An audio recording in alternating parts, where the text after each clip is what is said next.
Aquest any nosaltres tenim que dissenyar el càntir i ens hem inspirat a les dones que tradicionalment sempre porten un càntir a sobre del cap, que han portat l'aigua a les famílies i han fet el cuidado de tothom. Nosaltres hem dissenyat una dona que porta aigua dels dos costats del càntir i a la resta del càntir hem volgut posar unes escrites secretes. L'escrita que hem posat aquí diu «Amb l'anís l'aigua s'enriqueix».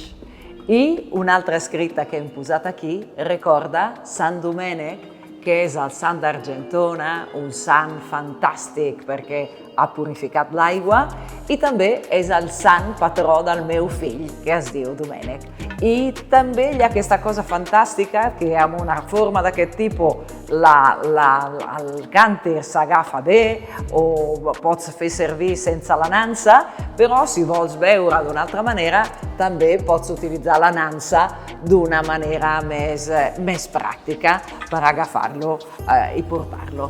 Llavors, aquest és el nostre càntir i el color rosa recorda que aquest està dedicat a les dones que sempre han portat aigua per tota la família amb aquest element.